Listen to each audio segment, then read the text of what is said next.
स्वागत है stock news में। अगर आप मेरे चैनल पे पहली बार विजिट कर रहे हैं तो सब्सक्राइब करें ताकि आपको लेटेस्ट इन्फॉर्मेशन मिलता रहे। आज हम बात करेंगे फ्यूचर ग्रुप के बारे में, क्योंकि फ्यूचर ग्रुप को लेकर के तीन बड़ी खबरें सामने आ रही है और इन तीनों ही खबरों के बारे में आज हमारी चर्चा रहेगी। तो सबसे पहला जो है, अगर आपके पास फ्यूचर ग्रुप का एक भी शेयर इस समय बचा हुआ है आपके पोर्टफोलियो में, तो ये न्यूज़ आपके लिए इम्पॉर्टेंट है, क्योंकि इसमें एक खबर सबसे इम्पॉर्टेंट है उन निवेशकों के लिए जिनके पास शेयर बचे हुए हैं। तो सबसे पहले हम ब्रीफ में न्यूज़ जानते हैं, उसके बाद जो है इसके डिटेल के बारे में हम चर्चा करेंगे कि डिटेल में क्या है। तो न्यूज़ का जो पहला ब्रीफ है वो ये है कि एनसीडी को जो है 26 करोड़ का जो भुगतान है फ्यूचर इंटरप्राइजेज नहीं कर पाया है। ये एक सामने बड़ी खबर आ रही है, और क्यों नहीं भुगतान कर पाया है, इसका क्या असर जो है आने वाले समय में हो सकता है, इस पर हम बाद में चर्चा करेंगे। दूसरी और सबसे इम्पॉर्टेंट जो खबर है वो ये है कि जो शेयर होल्डर्स हैं, जो निवेशक हैं, प्रॉक्सी जो सलाहकार हैं फर्म ने, ये दोनों ने जो मिल करके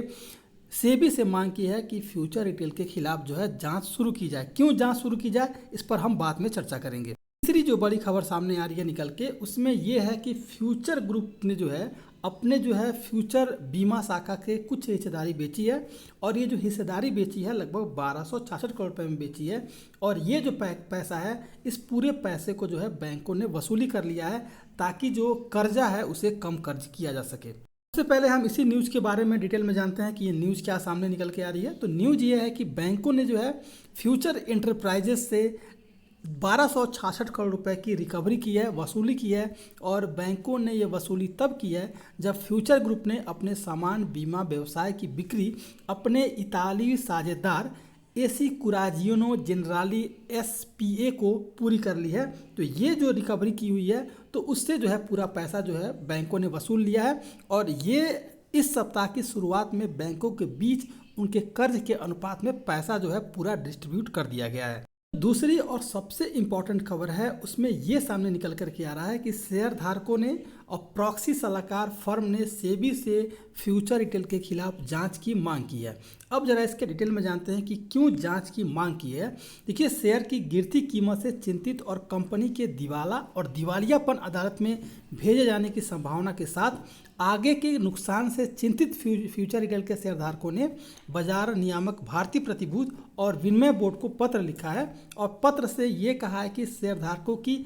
रक्षा के लिए कदम उठाने की ज़रूरत है, और मांग की है कि कंपनी के प्रमुख अधिकारियों के खिलाफ जांच शुरू की जाए। और ये जांच क्यों की जाए, क्योंकि जिस तरह से शेयर की लगातार कीमत गिर रही है, उसके पीछे का कारण पता लगाया जाए, और कंपनी ने क्या कोई फ्रॉड किया है, या फिर किस तरह का एलिगेशन लग रहा है, क्या उसमें सच्चाई कितनी निकल के आ रही है, इन सभी की सभी तथ्यों की जांच करके मामले को उजागर किया जाए, ताकि जो है जो निवेशक है, जिनका जो इन्वेस्टर है, जिनका पैसा फंसा हुआ है, उनका पैसा रिकवर हो सके। इसके अलावा जो बात सामने आ रही है उसमें यह है कि प्रॉक्सी एडवाइजर फर्म जो है इनागर्म रिसर्च ने भी पत्र लिख करके कंपनी के फॉरेंसिक ऑडिट की मांग की है। देखिए, कई सारी कंपनियां हैं जो सामने निकल के आ रही हैं, और अब जो है ऑडिट की बात कर रही है कि इसकी ऑडिट करनी चाहिए। इसके अलावा अगर देखा जाए तो पिछले 18 महीने से अधिक समय से फ्यूचर ग्रुप और अमेजन जो है भारत और सिंगापुर की अदालतों में लगातार जो है कानूनी लड़ाई लड़ रहे हैं, और ये जो है लगभग पूरे